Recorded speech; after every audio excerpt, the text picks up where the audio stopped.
որովհետև նիստած են 15 Մի բան եմ ուզում ասել, էլի կներեք։ Ձեր հարցադրումներից ձեր 168 կետը է տպավորություն է ստեղծում, որ դուք մեր երկրում չեք ապրում։ Հարցը, որ տալիս եք, ինչու են միայն ընդդիմության հետ կապված քրեական գործեր հարուցում, ինքնին հարց առաջացնող է, պարզ չէ պատասխանը, որովհետև ընդդիմությունը համատարած ընտրակաշարք է բաժանում։ Նախ 258 դեպքը, եթե դրանք այդքան են, մեր երկրի համար, կարծում եմ բավարար չափով մեծ թիվ է, որ մենք խոսենք համատարած երևույթի մասին։ Երկրորդ, որ դուք ասում եք, որտեղից եք վերցնում, որ համատարած է, գալիս ենք իմ առաջին ասածին, դուք այս երկրում եք ապրում։ Բա որ այս երկրում եք ապրում, պետք է ուզենալ կապել աչքերը այնպես, որ բա որ համատարած խախտում ա եղել, ինչի՞ չեք դիմել սահմանադրական դատարան։ Ինչ է կատարվել։ Դե հիմա մենք վիճակ է, դատարանում ենք։ Տեսեք, ընտրողը կարողացել է այդուհանդերձ իր կամքը արտահայտել եւ հաղթահարել այդ համատարած ընտրակաշարքների հետևանքները։ Որովհետեւ կա այն արդյունքը, որը որ այսօր կա ավելի մեծ այդքան համատարած եղել, աղաղակող ա եղել, մոտ վիճարկեք տեսնենք էլի։ Տեսեք, սիրելիս, այստեղ այդ հարցն է որոշվում։ Կարող է այստեղ լինել ֆակտորը, կարող է այստեղ լինել հարգելի ֆակտորը եմի լրագրող։ Հիմա քանի որ դուք հավելված եք միկրոֆոնի վրա գրված։ Որևէ խնդիր կա, որ շատ անկապ բայց ինչ չէ, որ հանրությունը անպայման իմանա եւ տեսնի, թե ինչպես է որ ասում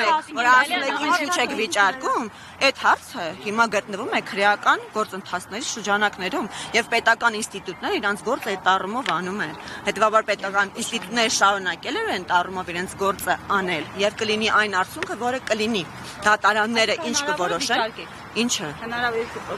գործընթաց եթե լինի, եթե մենք վիճարկած լինենք, արդեն տեսած կլինենք, որ վիճարկում ենք։ Պետական ինստիտուտները, մասնավորապես հակագործություն կոմիտեն եւ այլ իրավապահ մարմինները իրենց գործը անում են եւ բնականաբար հանցագործները պատժվելու են։ Բայց այն որ դուք ասում եք ինչն է համատարած 258-ը, խնդրում եմ մի հատ ինձ բացատրեք։ Այն օրինակ այն մարդը, որ ասում էր ցավիկը տանը, ինքնին իր համար հանգիստ տանը նստած էր, որոշեց, որ ինքը պետքա կաշառի, օրինակ։ Ցանկացածը, պարտադիր չի հենց այդ մեկը։ Այդ մարդիկ ինչ եք կարծում, օրինակ իրանց տանը հանգիստ նստած էին, որոշեցին օրինակ իրանց գրպանից կամ փող դնեն, լավություն անեն, քաղաքական ուժերից մեկին կամ մի քանիսին, որոնք մասնակցում են ընտրություններին, հա։ Տենց են եղել։ Այսինքն այդ ցավիկը տանող մարդը միշտ բարեգործություն անելուց ա եղել, կամ իր կնոջ ոսկեղենը տարել, գրավադրել, փողով տարել ա մարդկանց լավությունն ա որոշել անի։ Թե այդ հանդերձ իրանը եթե օրինակ ըստ ձեզ Տիկին Ջուլհակյան, եթե քաղաքացիական պայմանագրի տարբեր ներկայացուցիչների հեռախոսազանգեր լսեին, ըստ ձեզ ինչեր կլսեին։ Ոչ մի հակաօրինական բան համենայն դեպս։ Ինչ գիտեք, որ չեն լսել, հենց հարցը դա է։ Ինչև է։ Լսվել է Տիկին Գալյան։ Ես չգիտեմ, բայց ես վստահ եմ, որ դուք էլ չգիտեք։ Ես գիտեմ, որ միայն ընդդիմության հեռախոսազանգերն են։ Ոչ, որովհետև երևույթը, որին որ մենք ականատես ենք եղել, տեղի է ունեցել ընդդիմության ջանքերով, այսպես ասած։ Ասում եք, ինչու ոչ մի իշխող կուսակցության ներկայացուցիչ չկա, որ անցնում է օրինակ ընտրակաշարքի գործով։ Գուցե չկա ընտրակաշարք բաժանը, վստահաբար չկա։ Թե չէ կլիներ, որովհետև այս իշխանության օրոք գործող պաշտոն զբաղեցնող անձինք զրկվել են իրենց պաշտոնից ու տեղափոխվել են քրեակատարողական հիմնարկ պատիժ կրելու կամ կալանավորվել են։ Այսինքն սա այն իշխանությունն է, որ չի խղճում ոչ մեկին, այդ թվում եւ սեփական թիմի ներկայացուցիչներին։ Ինչի մասին է խոսքը։ Չէ, ես արդեն իրոք հերիք է ցույց տալ, որ մենք ապրում ենք այլ իրականությունում։ Սա է մեր իրականությունը։ Սա մի իրականություն է, որտեղ ընդդիմությունը բաժանել է կաշառք, դրա վերաբերյալ կան բազմաթիվ պնդումներ, քրեական գործեր, կհաստատվեն դեպքերը, թե ոչ կերևա դատարանում։ Եվ Տիկին Ջուլհակյանը հենց դա նկատի ուներ, որ մեր երկրում աշխատում են, գործում են ինստիտուտներ, եւ մենք կտեսնենք, թե ինչպիսին կլինի հետևանքը։ Բայց բոլորը լսել են այն, ինչ լսել եք դուք, ինչ լսել եմ ես եւ պետք չէ այնպես ներկայացնել։ Բայց դատական եզրակացություններ պիտի լինեն, որ հավաստեն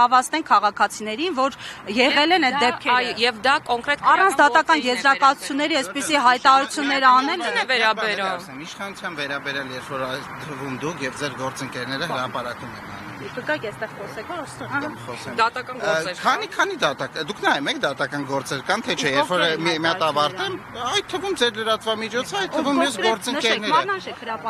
Ես անպայման դուք վաղը ստեղ լինելու եք, մինչև վաղը կուսումնասիրեմ եւ կհանեմ դեպքեր, երբ որ որն է ձեր լրատվամիջոցը 168-ը։ Օրինակ, գրածա, ինչ ասեմ, չեմ թիրախավորում։ Ասենք, օրինակ, երբ որ հայտարարություն արվում, օդում կախված լուրերի համաձայն, ես ինչ Պաշտոնյան, օրինակ, չգիտեմ, ես օդում կախվածի մենաշնորհը Փաշինյանի ընտանեկան թերթին է, պարոն Գրիգորյան։ Նախ պարոն վարչապետի, կարծում եմ պետք է ավելի հարգալից խոսել, բայց էլի եմ ասում, մի փորձեք, ստեղծեք, մեր համար չէ, բոլորիս համար եւ փաստը դա է, ձեր դուրը կարա դա գա կամ չգա։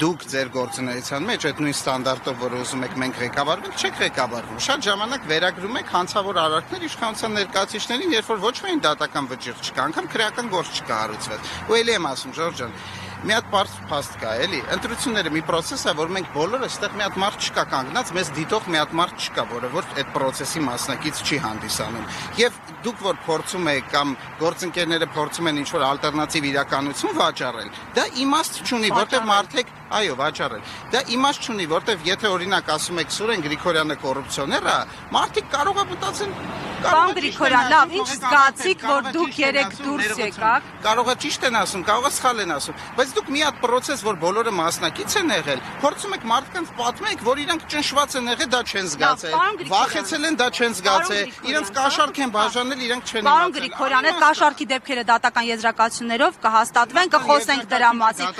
Հադատավճռով դատարանի որոշմամբ կլինեն։ Նաեւ հիմա պարոն Գրիգորյան, ի վերջո վարչապետը դուք նշում եք։ Չէ, պարոն Գրիգորյան, վարչապետը բոլորի վարչապետը չպետք է լինի ժողովրդավարական երկրում։ Բոլորի վարչապետ։ Բա մյուս զայները համարել ոչ օրգանիկ, դա նորմալ է։ Ոչ օրգանիկը դա քաղաքական գնահատական է եւ նորմալ է, երբ որ կան դրա հիմքերը, որոնք մեր ամբողջ հանրության աչքի առաջ են ներողություն։ Գաղտնալիությունները լսեք։ Բայց որոշումներ կան։ Բայց լսեք անում։ 168 թեմի հարգելի հետևողներ, տեսակ, որ իշխանության ներկայացուցիչները եկան սահմանադրական դատարան,